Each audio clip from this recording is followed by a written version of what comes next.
ॐ सदाशिवसमारम्भां शङ्कराचार्यमध्यमाम् अस्मदाचार्यपर्यन्तां वन्दे गुरुपरम्पराम्। ॐ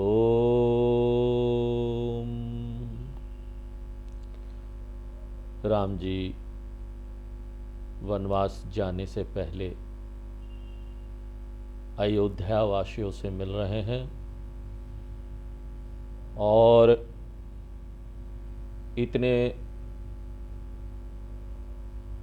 बड़ी घटना हो चुकी है। अयोध्या के सारे लोग बहुत दुखी हैं और ऐसी घटना थी, ऐसी परिस्थिति थी जिससे मन में उद्योग होना बहुत प्राकृतिक है, किंतु इतना बड़ा घटना होने के बाद भी कहाँ राज्याभिषेक होने वाला था और कहाँ बोला जाता है उनको तुरंत उसी दिन कि आपको 14 वर्ष के लिए वनवास जाना है। राम जी एकदम संतुलन में थे, समता में थे, इसलिए जाते समय वो पूरी मर्यादा और धर्म का पालन कर रहे थे। यही नहीं कि जाने की अपनी व्यवस्था कर रहे थे, जो लोग वहाँ रुके हुए थे, जो उनके साथ नहीं जा रहे थे, उनकी भी व्यवस्था कर रहे थे। विप्रों के लिए वर्ष भर के भोजन की व्यवस्था कर दी। अपने जो सेवक लोग थे उनको गुरु वशिष्ठ जी के पास छोड़ दिया और बोला कि इनका ध्यान रखना। तो इस प्रकार से राम जी सभी की व्यवस्था कर रहे थे।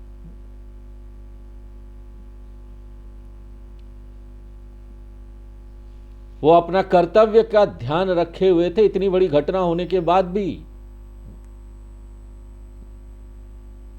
मीत पुनीत प्रेम परितोषे, अपने मित्रों को भी पवित्र प्रेम से, अच्छे सुंदर वाणी से, देखो वाणी भी उस समय उनकी सुंदर थी।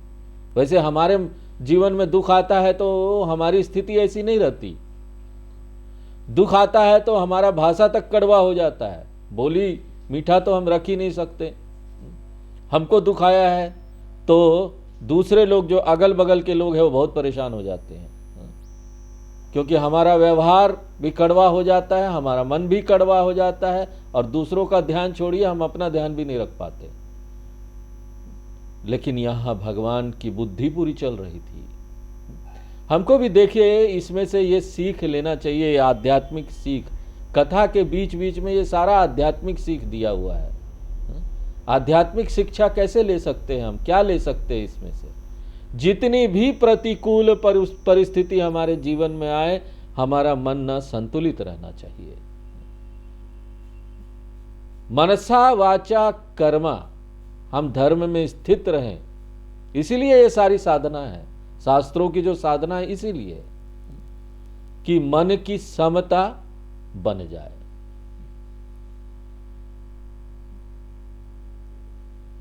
और यही नहीं कि सब जो लोग उनके साथ थे, उनकी सेवा कर रहे थे, उन्हीं का ध्यान रखते हैं। जो भिक्षुक लोग थे उनको भी दान वगैरह देखकर उनकी भी व्यवस्था करते हैं, उनको भी संतुष्ट करते हैं जाने से पहले। मीत पुनीत प्रेम परितोषे, अपने मित्रों को सुंदर सुंदर अच्छे वचनों से समझा बुझा कर कि जो हो रहा है सही हो रहा है, यही धर्म का पालन है, उनके मन को प्रसन्न करते हैं। बार ही बार जोरी जुग पानी, सबकी व्यवस्था करने के बाद भगवान राम बार बार हाथ जोड़ते हुए सबसे कोमल वाणी में कहते हैं कि आप सब लोगों का मैं हितकारी तभी मानूंगा जब आपके द्वारा महाराज सुखी रहेंगे। माने आप हमारे लिए हितकारी तभी होगे, आप भगवान के नजदीक तभी होगे जब आप यहां रह रहे हो तो जो दुखी लोग हैं उनकी सेवा में रहना। मातु सकल मोरे बिरह जे ही न हो ही दुखी दुख दीन। भगवान राम कहते कि हे परम चतुर अयोध्या वासियों, आप सब लोग ऐसा उपाय करना जिससे कि हमारे जाने के बाद सब माताएं हमें याद करके दुखी न हो। इस प्रकार भगवान राम बड़े धैर्य और प्रेम से सबको समझा रहे हैं, अपने कर्तव्य का बोध कराते रहते हैं सबको। तो भगवान राम जब गुरु वशिष्ठ जी के द्वार से आगे बढ़ने लगे तो बहुत हर्षित होकर गुरु के चरणों में प्रणाम किया और फिर विघ्नहर्ता गणेश जी, पार्वती जी, शिव जी का स्मरण करके और देवताओं तथा गुरु का आशीर्वाद पाकर भगवान श्री रामचंद्र जी आगे चल पड़े। राम चलत अति भयु विषादु। भगवान राम जब चलने लगे तो अयोध्या वासियों को बहुत अधिक दुख होने लगा। सब लोगों के रोने की ध्वनि चारों ओर फैल गई। कुछ गुण लंक अवध अति शोकु। तुलसीदास जी कहते हैं कि देखो घटना एक ही है। एक ये है कि भगवान राम अयोध्या से वन की ओर चल दिए हैं, परंतु इस घटना का प्रभाव 3 स्थलों पर 3 प्रकार का पड़ता है। 3 स्थानों पर घटना एक ही है लेकिन 3 स्थानों पर 3 प्रकार का ये असर पड़ता है। लंका में अपशकुन होने लगे। क्यों? भगवान राम वनवास जा रहे हैं, लंका में अपशकुन शुरू हो गया। क्यों? भगवान का अयोध्या से चलना रावण की पराजय का प्रारंभ था। अयोध्या में भगवान के जाने से शोक हुआ और स्वर्ग लोक में हर्ष विषाद दोनों हो रहे थे। अयोध्या में लोग दुखी थे, लंका में अपशकुन हो रहा था और स्वर्ग में हर्ष विषाद हो रहा था। स्वर्ग में हर्ष तो इस बात का था कि भगवान अब निशाचरों का, रावण जो हाहाकार मचा रखा था, उसका संहार करेंगे। लेकिन साथ ही साथ स्वर्ग के लोग अयोध्या वासियों के दुख को देखकर दुखी थे, देवता लोग जो थे।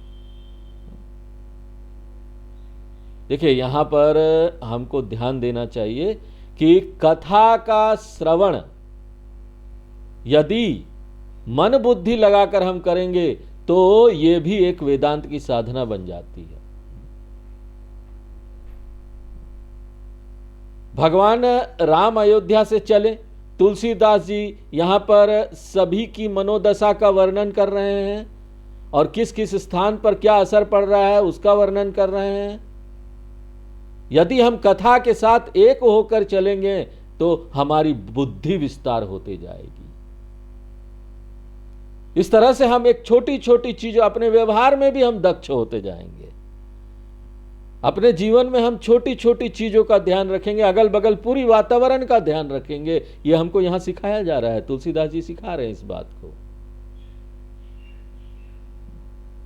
और धीरे धीरे जब हमारी बुद्धि ऐसी विस्तार होगी, हम अगल बगल के वातावरण को सूक्ष्म दृष्टि से देखते रहेंगे, तो फिर ना हम एक साक्षी भाव में आ जाएंगे, एक दृष्टा भाव में आ जाएंगे। और यही साक्षी भाव और दृष्टा भाव वेदांत के सिद्धांत के अभ्यास में आवश्यक साधना है। हमारी बुद्धि ट्रेंड किस लिए होती है बचपन से? ये सिर्फ एक पक्ष को देखने के लिए ट्रेंड होती है। यहां देखिए सभी पक्षों को दिखाया जा रहा है। समग्र पक्षीय बुद्धि जो होती है ना, समग्र पक्ष को देख सके, परिस्थिति कोई भी हो, बाहर अनुकूल हो प्रतिकूल हो, कोई भी परिस्थिति हो, बुद्धि ठीक है, हम समग्र भाव से देख रहे हैं, ओवरऑल टोटल देख पा रहे हैं, तो इसका क्या अर्थ है? हमारी बुद्धि सशक्त है। और ऐसी बुद्धि जो भी निर्णय लेगी वो सही होगा। जितना व्यापक हमारा दृष्टिकोण होगा उतनी ही सफलता प्राप्त होती है। इसलिए हमारे शास्त्र हमें एक ब्रॉडर विजन देना चाहते हैं, बिगर विजन। गई मूर्छा जब भूपति जागे। भगवान राम के निकलने के थोड़ी देर बाद महाराज दशरथ की मूर्छा दूर हुई, वे जाग गए। महाराज ने सुमंत्र को निकट बुलाया और उनसे कहने लगा कि हे सुमंत्र, इस समय बड़ी कठिन स्थिति है। राम जी तो वन चले गए हैं, परंतु हमारे प्राण जीवन में ना जाने कौन सा सुख प्राप्त करने की आशा में अब भी इस शरीर में विद्यमान है हमारा प्राण। ऐसा क्यों है? ये तो हमारे प्राण भी चले जाने चाहिए थे उनके साथ। महाराज कहते हैं कि कवन व्यथा बलवाना, भगवान राम के वियोग से बड़ा और कौन सा दुख। देखो, दुख जीवन में बहुत आते हैं, लेकिन वो दुख दुख नहीं है, कुछ है, कोई दुख नहीं है। असली दुख क्या है? असली दुख वो है जब भगवान से वियोग हो जाए, हम भगवान से दूर हो जाए। जिसको प्राप्त करने के लिए हमको ये मनुष्य का जीवन मिला है, उसी को अगर हम छोड़ देंगे अपनी जीवन में, तो उससे बड़ा दुख और क्या हो सकता है। हमारे गुरुजी प्रवचन करते थे तो बोलते थे कि देखो, हम लोग सब बहुत जगह घूमते हैं, जाते हैं, प्रवचन करते हैं, कैंप करते हैं, ज्ञान यज्ञ करते हैं, तो हमको देखकर कई लोग ना सहानुभूति करते हैं, बोलते हैं कि भाई देखो बड़े वैरागी लोग हैं। और कई लोग अच्छा भी बोलते हैं, बड़े वैरागी है। अरे स्वामी जी, आपने तो सब कुछ छोड़ दिया है, वैरागी है। तो स्वामी जी बोलते हैं कि भाई ये कौन सा बड़ा बात है कि वैरागी है? अरे सचमुच में तो वैरागी आप लोग हैं। जिसको पकड़ना चाहिए था उसको ही छोड़ दिया। जो सबसे बड़ा सफल चीज था जीवन में, जीवन को जो सफलता के मार्ग में लगाने वाला था, अध्यात्म मार्ग में, सफल मार्ग तो अध्यात्म मार्ग ही है, भगवान का मार्ग ही है।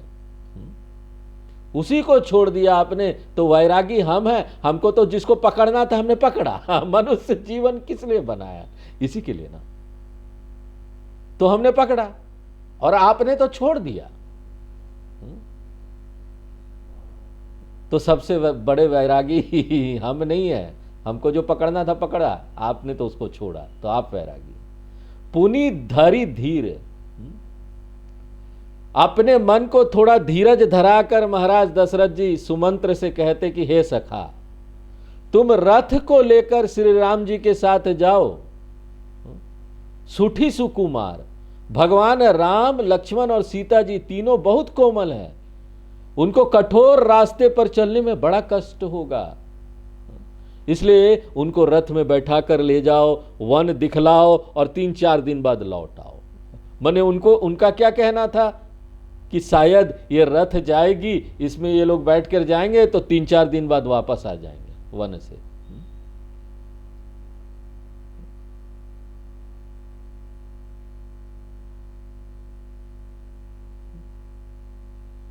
महाराज दशरथ सुमंत्र जी से कहते हैं कि हो सकता है आपके कहने पर भी श्री राम और लक्ष्मण जी 4 दिन में वन से वापस लौट चलने की बात न माने, क्योंकि धीर 2 भाई, ये दोनों भाई बहुत धैर्यवान हैं, बड़ा कठोर है धर्म पालन के मार्ग में, और धर्म पालन के मार्ग में सभी कष्टों को भी सहने को तैयार हैं।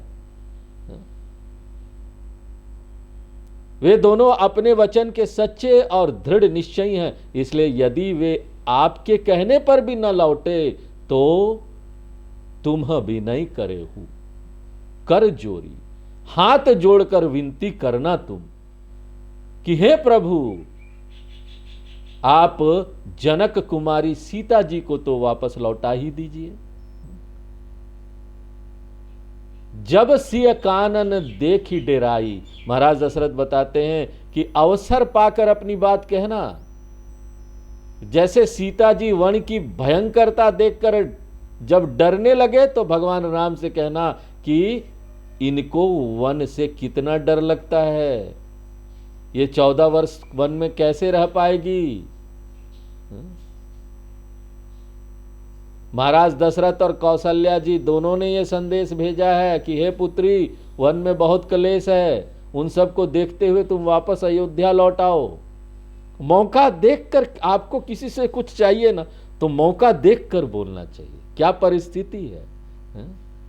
किसी व्यक्ति का मन बहुत अच्छा है ना, उस समय बोलिए कि हमको ये चीज चाहिए, वो मिल जाएगा।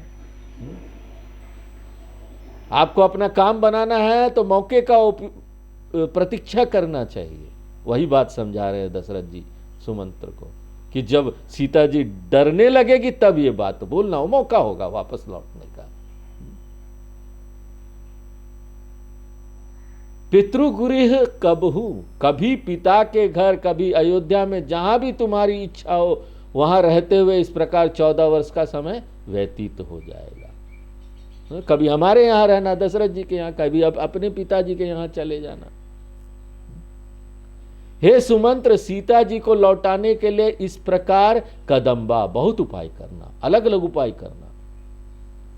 अगर वो लौट आई तो हमारे प्राणों को बने रहने के लिए ना सहारा मिल जाएगा।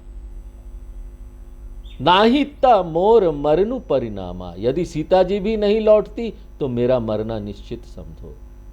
जब विधाता ही विपरीत हो गया है तो यहां हमारा क्या बस चलने वाला है? जो परिणाम होना है वो होगा। हमारे हाथ में तो बस क्या है कि जो करना है वो करो, बाकी रिजल्ट तो भगवान के हाथों में है। जो भगवान जानते हैं कि कर्मों के अनुसार जो फल देना है वो देंगे। हमने तो सोच रखा था कुछ, लेकिन हुआ कुछ। तो हमारा वश नहीं चलने वाला है, जो परिणाम होना है वो होगा। हे सुमंत्र, तुम शीघ्र ही राम और लक्ष्मण सीता जी को लौटाकर हमारे पास ले आओ। और इस प्रकार से बोलकर महाराज दशरथ फिर बेहोश होकर, मूर्छित होकर भूमि पर गिर पड़े। पाई रजाय सुनाई सिरु, महाराज दशरथ की आज्ञा पाकर सुमंत्र जी महाराज को प्रणाम करके झट से वहां निकले और बहुत जल्दी से रथ में घोड़े जोड़कर रथ तैयार कर भगवान राम की ओर चल दिए। तब तक भगवान राम लक्ष्मण जी और सीता जी सहित गुरु वशिष्ठ जी के घर से होते हुए नगर को पार करके नगर से बाहर निकल गए थे। सुमंत्र जी रथ लेकर शीघ्र ही उनके निकट पहुंच गए।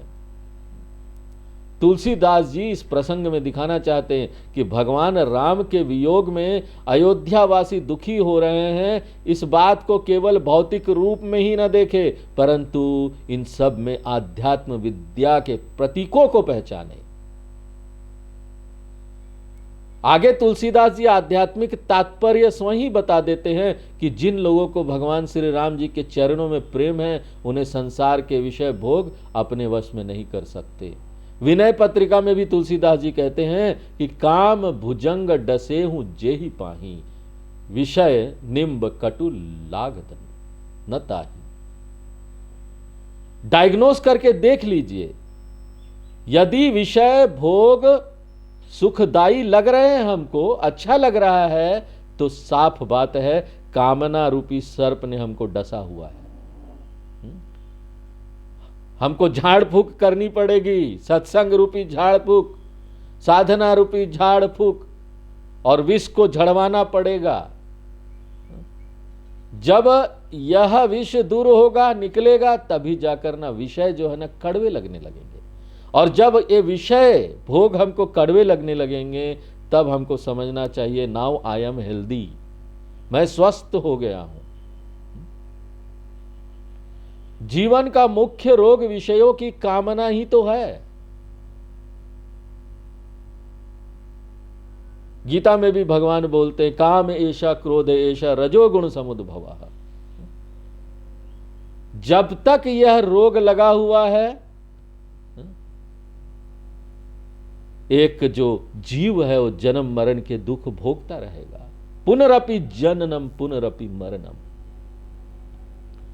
जहां जीव का यह रोग दूर हुआ तो स्वस्थ माने अपने स्वरूप में स्थित हो जाएगा, उसकी पारमार्थिक दृष्टि जागृत हो जाएगी, और ऐसे में उसको विषयों में दुख भी दिखाई देने लगते हैं। यही वैराग्य है।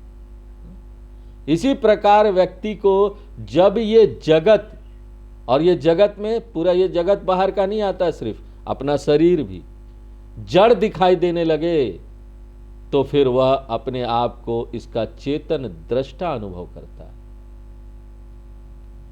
और इसको क्या बोलते हैं? दृष्टा दृश्य विवेक। हमको विवेक हो गया।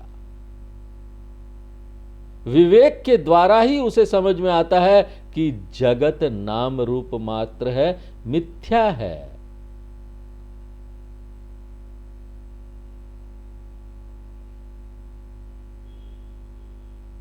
अपना स्वरूप ही सत्य है, वही परमात्मा, वही ब्रह्म, वही अपना स्वरूप है। इस प्रकार यहां पर क्या आ जाता है? अद्वैत आ जाता है। द्वैत से हम अद्वैत में आ जाते।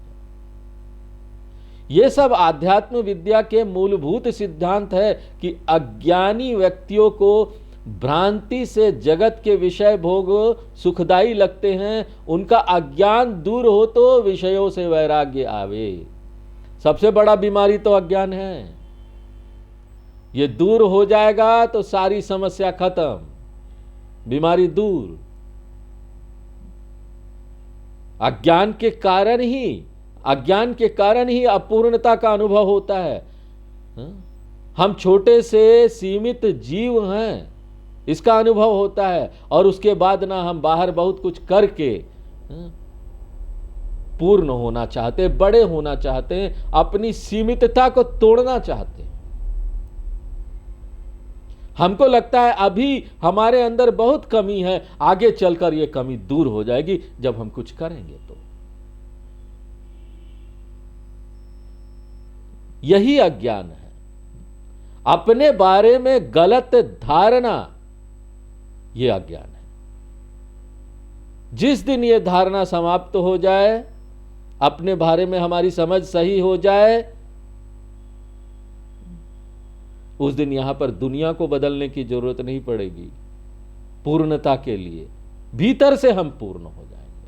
लेकिन यह पूर्ण होने के बाद भी ऐसा नहीं होगा कि हम पूर्ण हो गए, संतुष्ट हो गए तो हमको कुछ नहीं करना। हम यहां पर जो भी कर्म कर रहे होंगे, अगर वो पूर्णता से हो रहा होगा ना, तो वो सबसे सुंदर कर्म होगा।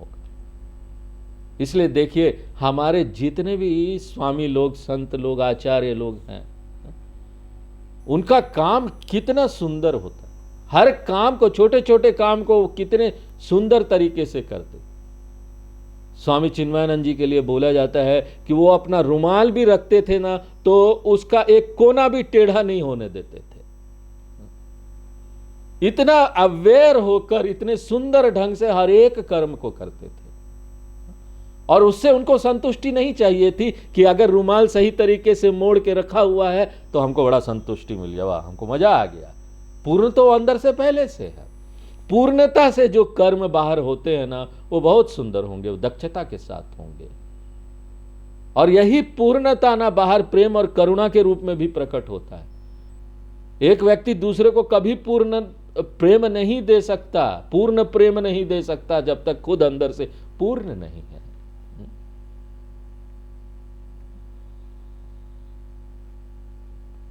तो जब तक ये बाहर के विषय भोग हमको सुखदाई लग रहे हैं, हम सोच रहे हैं कि हमको पूर्णता देंगे, तब तक समझो कि अभी अज्ञान दूर नहीं हुआ है।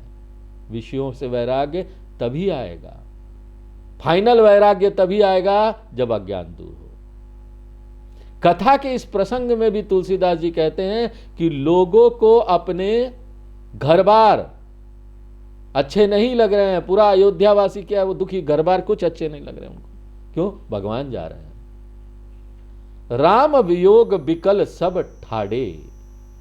भगवान राम के वियोग में मनुष्य तो मनुष्य, पशु पक्षी भी उदास होकर खड़े हो गए हैं। ऐसा लग रहा है जैसे चित्र बने हुए हैं, ऐसे खड़े हो गए, चित्र बने, वो जीवित नहीं है। नगर सफल बनु गहबर भारी। अयोध्या नगर मानो सब सुख साधनों से परिपूर्ण एक घने वन के समान था, परंतु विधाता ने कैकई को किरातीन, जो वन के पशु पक्षियों को पकड़ने के लिए वन में आग लगा देती है, उसने वन में आग लगा दिया। तो कैकई किरातीन बन गई थी। जे ही दव दुसह दसहु दिशि दीनी, जिसने 10 दिशाओं में भगवान राम के विरह रूपी भयानक दावाग्नि जला दी है। दावाग्नि यानी जंगल का जो अग्नि होता है ना, वो बहुत भयानक होता है, और जैसे जैसे हवा फैलता है वो बहुत बड़ा फैलता जाता है अग्नि, दावाग्नि। और इसके कारण क्या हो रहा है, जैसे पूरे सब लोग पशु पक्षी जंगल छोड़ के भागते ना, आग लग जाता है, दावाग्नि। इसी प्रकार ना सब लोग वहां से अयोध्या छोड़कर भाग रहे थे, भगवान राम की ओर भाग रहे थे, ठंडक की ओर, अग्नि से ठंडक की ओर। सबने अपने मन में विचार किया कि श्री राम जी, लक्ष्मण जी और सीता जी के बिना कोई सुख नहीं है जीवन में। भगवान राम परब्रह्म परमात्मा है, आनंद स्वरूप है, इसलिए तो उनके निकट जाने में हमको सुख का अनुभव होता है ना। भगवान में सुख क्यों है? क्योंकि वही स्रोत है सुख के, सच्चिदानंद स्वरूप, आनंद स्वरूप स्रोत है। उनसे दूर होकर कभी भी हमको यहां पर कोई सुख मिलने ही वाला नहीं है। और लक्ष्मण जी क्या है? वैराग्य के प्रतीक है, इसलिए वही सुख है। सीता जी क्या है? भक्ति स्वरूपा है, इसलिए वही सुख है। ज्ञान, भक्ति और वैराग, ये तीनों, राम, लक्ष्मण और सीता जी, यही सुख है। जहां ये नहीं है वहां सुख नहीं है। अब देखो, भागवत में भी ज्ञान, भक्ति और वैराग्य को प्रतीक के रूप में दिखाया गया, जहां की भक्ति देवी है और ज्ञान वैराग्य उनके बूढ़े पुत्र हैं।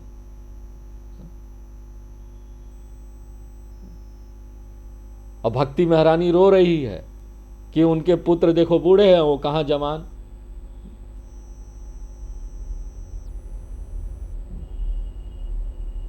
तो इस प्रकार से ये जो ज्ञान, भक्ति और वैराग्य है, एक साथ जहां हो वहीं सुख है।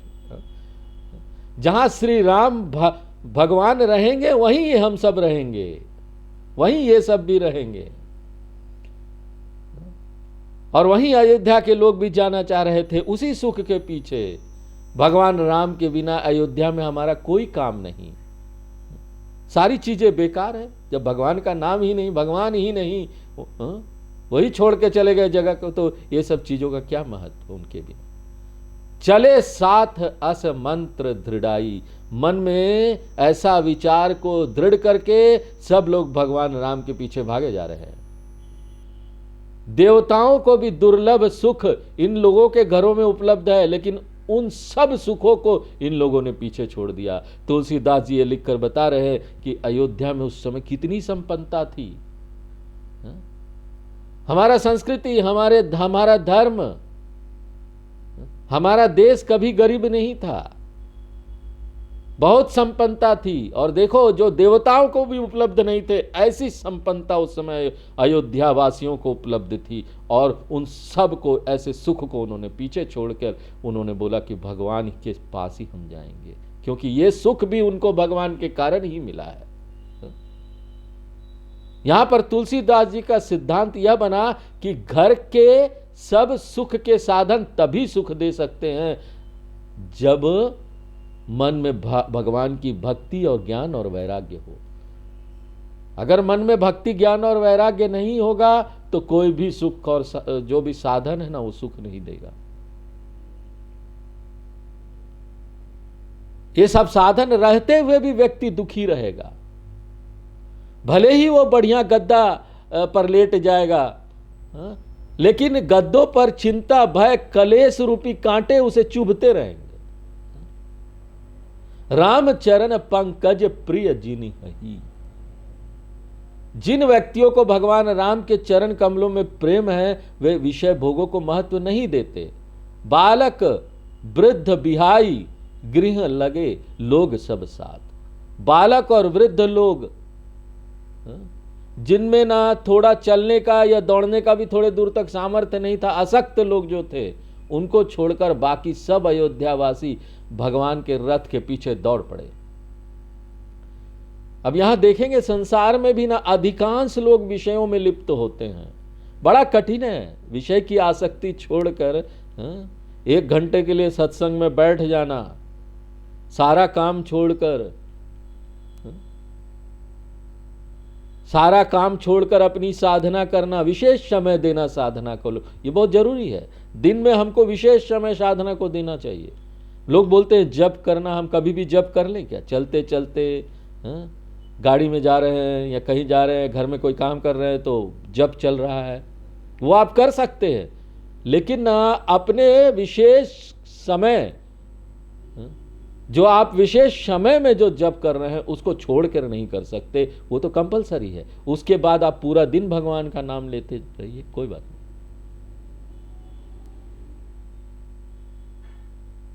तो ये सारे लोग सब दौड़ पड़े, सब कुछ छोड़कर। तो बालक और वृद्ध, यही लोग बस अयोध्या में रह गए थे। दिन भर चलकर रात्रि में भगवान राम ने तमसा नदी के कारण विश्राम किया। अभी उस तमसा नदी का नाम टोंस नदी है। भगवान के पीछे आने वाले अयोध्यावासी भी वहां तक पहुंच गए। रघुपति प्रजा प्रेम बस देखी, भगवान राम ने देखा कि सारी प्रजा प्रेम के कारण हमारे पीछे लगी चली आ रही है, साथ छोड़ती ही नहीं है। भगवान राम बड़े दयालु है, इसलिए प्रजा को कष्ट सहते देखकर उन्हें बहुत दुख हुआ।